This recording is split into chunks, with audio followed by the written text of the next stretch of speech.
Ini adalah kisah tentang persahabatan yang tak biasa antara seorang anak yatim piatu dan seekor ular raksasa, penjaga laut selatan, utusan Nyi Roro Kidul. Sebuah kisah yang begitu pilu, hingga siapapun yang mendengarnya pasti akan meneteskan air mata. Apa yang sebenarnya terjadi? Mari kita simak kisah selengkapnya. Malam itu, angin laut berembus dingin, membawa aroma asin yang menusuk hidung. Ombak pecah di tepi pantai. Suaranya memantul di antara batuan karang yang tajam. Seorang bocah laki-laki duduk sendirian di atas pasir yang lembab, memeluk lututnya erat-erat. Wajahnya pucat. Matanya kosong menatap laut yang bergulung-gulung di hadapannya. Ia adalah Jaka, seorang anak yatim piatu yang ditinggalkan dunia, ditolak oleh desa yang seharusnya menjadi rumahnya. Jaka tidak tahu sejak kapan ia mulai berbicara dengan ombak. Setiap malam, ia datang ke pantai, membisikkan harapan pada angin, berharap ada yang mendengarnya. Tapi lautan tetap diam, hanya membalasnya dengan riak-riak kecil yang menghilang di ujung kaki. Di desa, ia hanya dikenang sebagai anak pembawa sial, bocah malang yang kehilangan orang tuanya saat badai besar menghantam perahu mereka. Sejak itu, tidak ada tangan yang menyentuh kepalanya dengan kasih, tidak ada suara yang memanggil namanya dengan hangat. Di bawah langit kelam tanpa bintang, Jaka menarik napas dalam-dalam.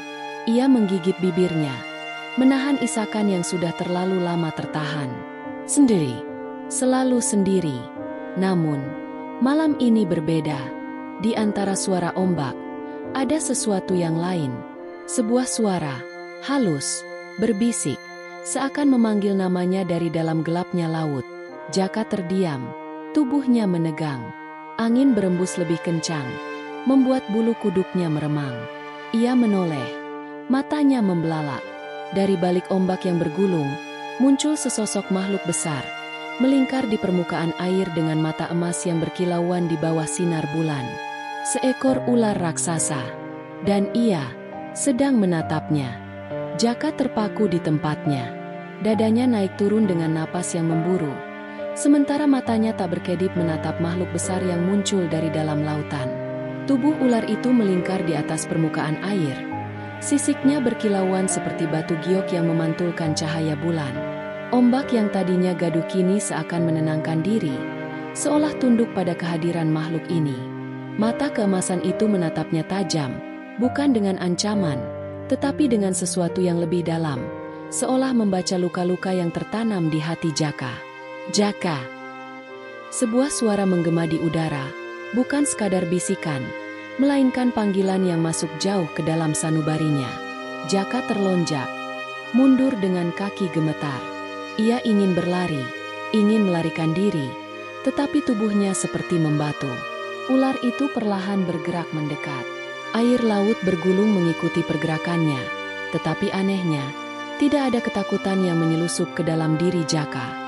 Suara itu terdengar lagi, kali ini lebih lembut, penuh ketenangan. Jangan takut, anak manusia, aku bukan musuhmu. Jaka menelan ludah, tenggorokannya kering. Suara itu bergema di kepalanya, namun mulut ular itu tidak bergerak.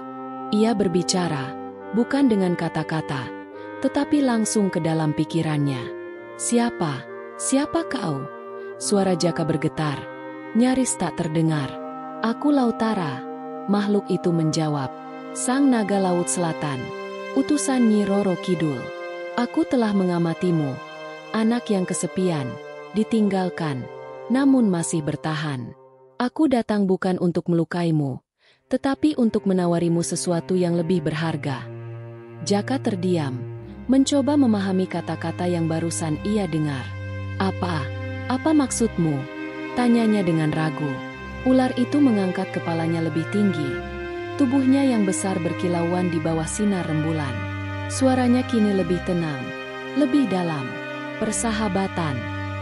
Angin berembus lebih kencang, membawa serta rasa dingin yang menusuk. Jaka menatap makhluk itu. Jantungnya masih berdebar kencang. Dan di malam itu, di antara laut dan bintang, takdirnya mulai berubah. Jaka masih berdiri mematung. Pikirannya kacau antara percaya dan tidak. Bagaimana bisa seekor ular raksasa, makhluk yang hanya ada dalam cerita rakyat, menawarkan sesuatu yang tak pernah ia miliki. Persahabatan? Lautara menggerakkan tubuh besarnya. Air laut beriak lembut di sekelilingnya. Mata emasnya tetap menatap Jaka, seakan menunggu jawaban. Apa maksudmu, persahabatan? Jaka akhirnya bersuara. Suaranya terdengar serak. Seorang anak yang sendirian, di dunia yang menolaknya, dan seekor makhluk yang ditakuti, dijauhi. Bukankah itu takdir yang sama? Lautara menjawab. Suaranya bagai gema yang meresap ke dalam dada Jaka. Aku telah lama melihatmu, Jaka. Aku tahu kau bicara pada ombak, berharap ada yang mendengar. Aku mendengarnya. Jaka menunduk. Hatinya mencubit perasaan yang selama ini ia kubur dalam-dalam. Tak ada seorang pun yang pernah berkata mereka mendengarnya. Ia tak lebih dari anak yatim yang dibuang dunia. Namun, makhluk ini, seekor naga laut yang agung, mengatakan ia memahami dirinya. Sebuah kehangatan aneh menjalar dalam diri Jaka. Aku tak bisa hidup di laut sepertimu, bisiknya. Aku hanya manusia biasa. Lautara bergerak mendekat, hingga wajahnya sejajar dengan Jaka.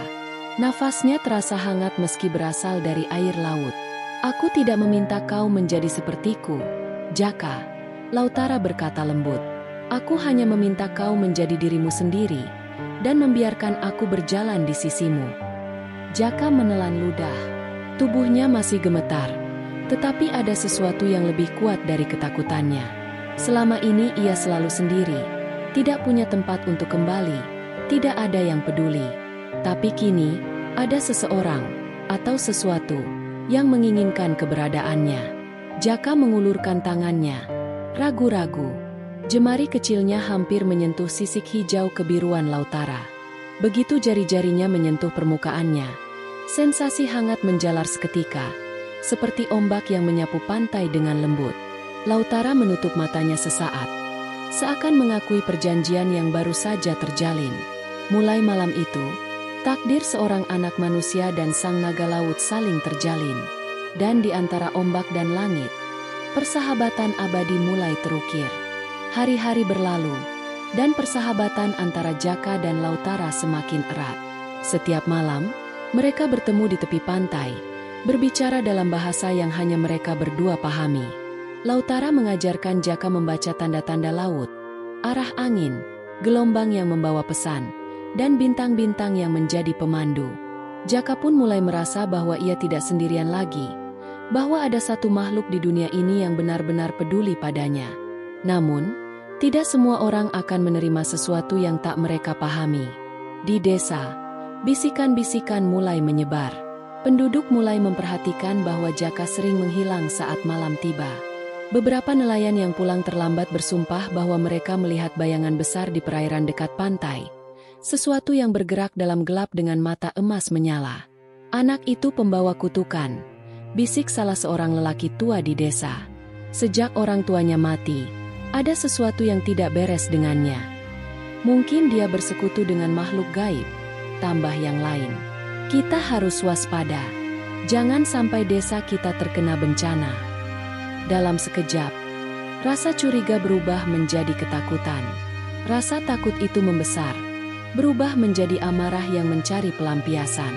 Sementara itu, Jaka tidak menyadari bahaya yang mengintainya. Malam itu, ia duduk di tepi pantai, menunggu Lautara seperti biasa. Ombak bergulung pelan, membawa kesejukan yang menenangkan.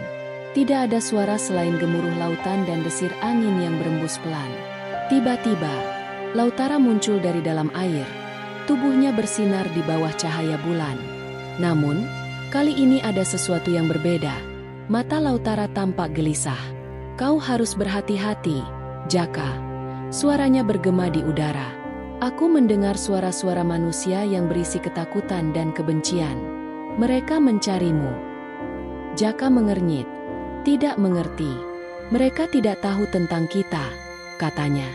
Mereka mungkin tidak tahu segalanya, tetapi mereka merasakan kehadiranku, Lautara menjelaskan. Ketakutan bisa membuat manusia melakukan hal-hal bodoh, Jaka. Dan ketika mereka tidak bisa memahami sesuatu, mereka akan memilih untuk menghancurkannya. Jaka menggigit bibirnya. Hatinya penuh kekhawatiran. Ia tahu betapa mudahnya penduduk desa menganggap sesuatu sebagai kutukan. Jika mereka mengetahui keberadaan Lautara, mereka pasti akan mencoba membunuhnya. Tapi kau tidak berbuat salah. Jaka berkata, suaranya penuh emosi. Aku tidak akan membiarkan mereka menyakitimu. Lautara menatapnya dengan lembut. Tetapi dalam tatapan itu ada sesuatu yang membuat Jaka semakin cemas. Aku tidak takut pada mereka, Lautara berkata pelan. Tapi aku takut kehilanganmu. Malam itu, Jaka duduk dalam diam. Hatinya bergelombang seperti lautan yang dipenuhi badai. Ia sadar, persahabatan mereka kini telah menarik perhatian dunia luar. Dan dunia itu tidak selalu ramah. Bahaya sudah semakin dekat. Jaka merasakan tubuhnya melayang di dalam air, ditarik kuat oleh Lautara ke dalam kedalaman laut yang dingin. Ia tidak bisa melihat apapun, hanya gelap dan gemuruh ombak yang bergulung-gulung di sekelilingnya. Nafasnya tercekat, dadanya terasa sesak. Tapi sebelum panik benar-benar menguasainya, ia merasakan sesuatu yang hangat, bukan dari air, melainkan dari Lautara yang melindunginya. Perlahan, Jaka menyadari bahwa ia masih bisa bernapas. Aneh, bagaimana mungkin? Ia membuka matanya dan melihat dirinya dikelilingi oleh gelembung udara. Seakan Lautara menciptakan ruang bagi dirinya untuk bertahan. Jangan takut, aku membawamu ke tempat yang aman. Suara Lautara bergema dalam pikirannya. Jaka menggenggam erat tubuh besar sahabatnya. Tubuhnya gemetar bukan karena dingin, tetapi karena kenyataan bahwa ia benar-benar meninggalkan daratan. Ia tak lagi memiliki tempat kembali. Desa yang seharusnya menjadi rumahnya kini ingin membunuhnya. Dan satu-satunya tempat yang tersisa adalah lautan luas yang tak dikenal. Lautara berenang dengan kecepatan luar biasa, menembus arus yang ganas, melewati karang-karang besar yang menjulang seperti dinding di dasar laut. Jaka hanya bisa memejamkan mata, membiarkan Lautara membawanya tanpa arah yang ia pahami. Lalu tiba-tiba, Lautara melambat. Arus yang tadi deras kini menjadi lebih tenang. Saat Jaka membuka matanya, ia melihat cahaya lembut dari kejauhan. Cahaya yang berasal dari sebuah tempat yang asing baginya. Mereka muncul ke permukaan. Jaka terengah-engah, menatap sekeliling dengan pandangan penuh keheranan. Di hadapannya, membentang sebuah pulau kecil yang dikelilingi oleh hutan lebat dan laguna berwarna biru kehijauan. Pasirnya putih bersih, dan airnya begitu jernih hingga ia bisa melihat ikan-ikan kecil berenang di bawahnya. Pulau ini terasa magis. Di mana kita? Jaka bertanya dengan suara bergetar. Lautara menurunkan tubuhnya ke perairan dangkal, membiarkan Jaka turun ke daratan. Ini adalah Pulau Sempu, jawab Lautara. Tempat yang suci, yang dilindungi oleh Sang Ratu Laut. Manusia jarang datang ke sini, dan disinilah kau akan aman. Jaka berdiri dengan kaki gemetar di atas pasir. Ia menoleh ke arah Lautara. Hatinya diliputi perasaan campur aduk. Apakah aku harus tinggal di sini selamanya? Tanyanya pelan. Lautara menatapnya dengan mata emasnya yang lembut. Untuk sementara waktu. Sampai dunia manusia siap menerimamu kembali, atau sampai kau siap menghadapi dunia itu lagi. Jaka menghela napas. Ia tidak tahu harus merasa lega atau hancur. Namun satu hal yang pasti, hidupnya tak akan pernah sama lagi. Hari-hari berlalu, dan Jaka mulai memahami kehidupan di Pulau Sempu. Ia belajar mencari makanan dari alam, minum dari mata air yang tersembunyi di dalam hutan, dan tidur di antara akar-akar pohon besar yang melindunginya dari angin malam. Lautara selalu ada di perairan sekitar pulau, kadang berenang mendekat untuk berbincang dengannya, kadang menghilang ke dalam lautan yang luas. Namun, semakin hari, Jaka menyadari sesuatu yang mengusik hatinya. Lautara mulai melemah. Gerakannya tidak secepat biasanya, napasnya terdengar lebih berat, dan sinar matanya perlahan memudar. Lautara, apa yang terjadi padamu? Tanya Jaka suatu sore, saat mereka duduk bersama di tepi laguna. Lautara menatapnya dengan mata lembutnya. Jaka, aku telah melanggar batas. Aku adalah penjaga Laut Selatan. makhluk yang seharusnya tidak berlama-lama di dunia manusia. Tapi aku bertahan untuk melindungimu. Kini, kekuatanku semakin berkurang. Aku harus kembali. Jaka membeku. Kata-kata Lautara terasa seperti petir yang menggelegar di dadanya. Tidak, tidak, kau tidak bisa meninggalkanku. Aku tidak bisa sendirian di sini. Lautara tersenyum tipis. Kau tidak akan sendirian, Jaka. Kau telah tumbuh lebih kuat dari yang kau kira. Pulau ini telah menerimamu, dan alam akan selalu menjagamu. Jaka menggigit bibirnya. Matanya mulai memanas. Tapi aku butuh kau, Lautara. Kau satu-satunya yang pernah menganggapku berharga. Lautara mendekat, melingkarkan ekornya di sekitar Jaka dengan lembut. Dan aku akan selalu bersamamu, Jaka. Tapi bukan dalam wujud ini. Setiap ombak yang menyentuh kakimu, setiap angin yang berembus di sekitar pulau ini, aku ada di sana. Air mata mulai jatuh dari mata Jaka. Ia menggenggam sisik Lautara, seolah mencoba menahannya agar tidak pergi. Aku janji, aku akan menjaga pulau ini, bisiknya. Lautara menatapnya penuh haru, lalu perlahan mundur ke dalam air. Cahaya hijau kebiruan mulai menyelimuti tubuhnya, dan dalam sekejap, ia tenggelam ke dalam laut. Jaka berlari ke tepi air, menatap permukaan yang kini kembali tenang. Lautara telah pergi. Namun, suara ombak yang berbisik membawa sesuatu yang menenangkan. Dan Jaka tahu, ia tidak benar-benar sendiri. Sejak kepergian Lautara, Jaka menjalani hari-harinya dengan kesepian yang mendalam. Pulau Sempu kini menjadi rumahnya, tetapi tanpa sahabatnya di sisinya, semuanya terasa sunyi. Ia menghabiskan waktu dengan berjalan menyusuri pantai, berbicara pada angin dan ombak, berharap Lautara akan kembali. Namun, Lautara tidak pernah kembali. Jaka tidak tahu berapa lama waktu telah berlalu. Ia mulai menyatu dengan alam, hidup seperti bagian dari pulau. Rambutnya tumbuh panjang, kulitnya menjadi kecoklatan karena matahari, dan gerakannya semakin lincah seperti seseorang yang telah lama tinggal di dunia liar. Pulau Sempu tetap sunyi, tetapi legenda mulai lahir. Para nelayan yang berlayar dekat pulau itu sering mengaku melihat sosok seorang pemuda berdiri di tepi pantai, memandang ke arah laut dengan mata yang penuh kerinduan. Ia tampak seperti bayangan, kadang ada, kadang menghilang seiring dengan deburan ombak. Sebagian percaya bahwa ia adalah arwah seorang anak yang ditelan lautan, mencari sesuatu yang hilang. Yang lain percaya bahwa ia adalah penjaga pulau, seseorang yang diberkati oleh Nyi Roro Kidul sendiri, yang kini melindungi perairan selatan. Tidak ada yang tahu pasti siapa sosok itu. Namun satu hal yang jelas, siapapun yang berani mendekati pulau itu saat air pasang, seringkali mendengar bisikan di antara desir angin. Sebuah bisikan yang mengingatkan mereka tentang seorang anak yang kehilangan dunia, tetapi menemukan tempatnya di antara ombak dan langit. Sebuah bisikan yang mengabadikan nama Jaka dan sahabatnya, Lautara, dalam legenda Pulau Sempu.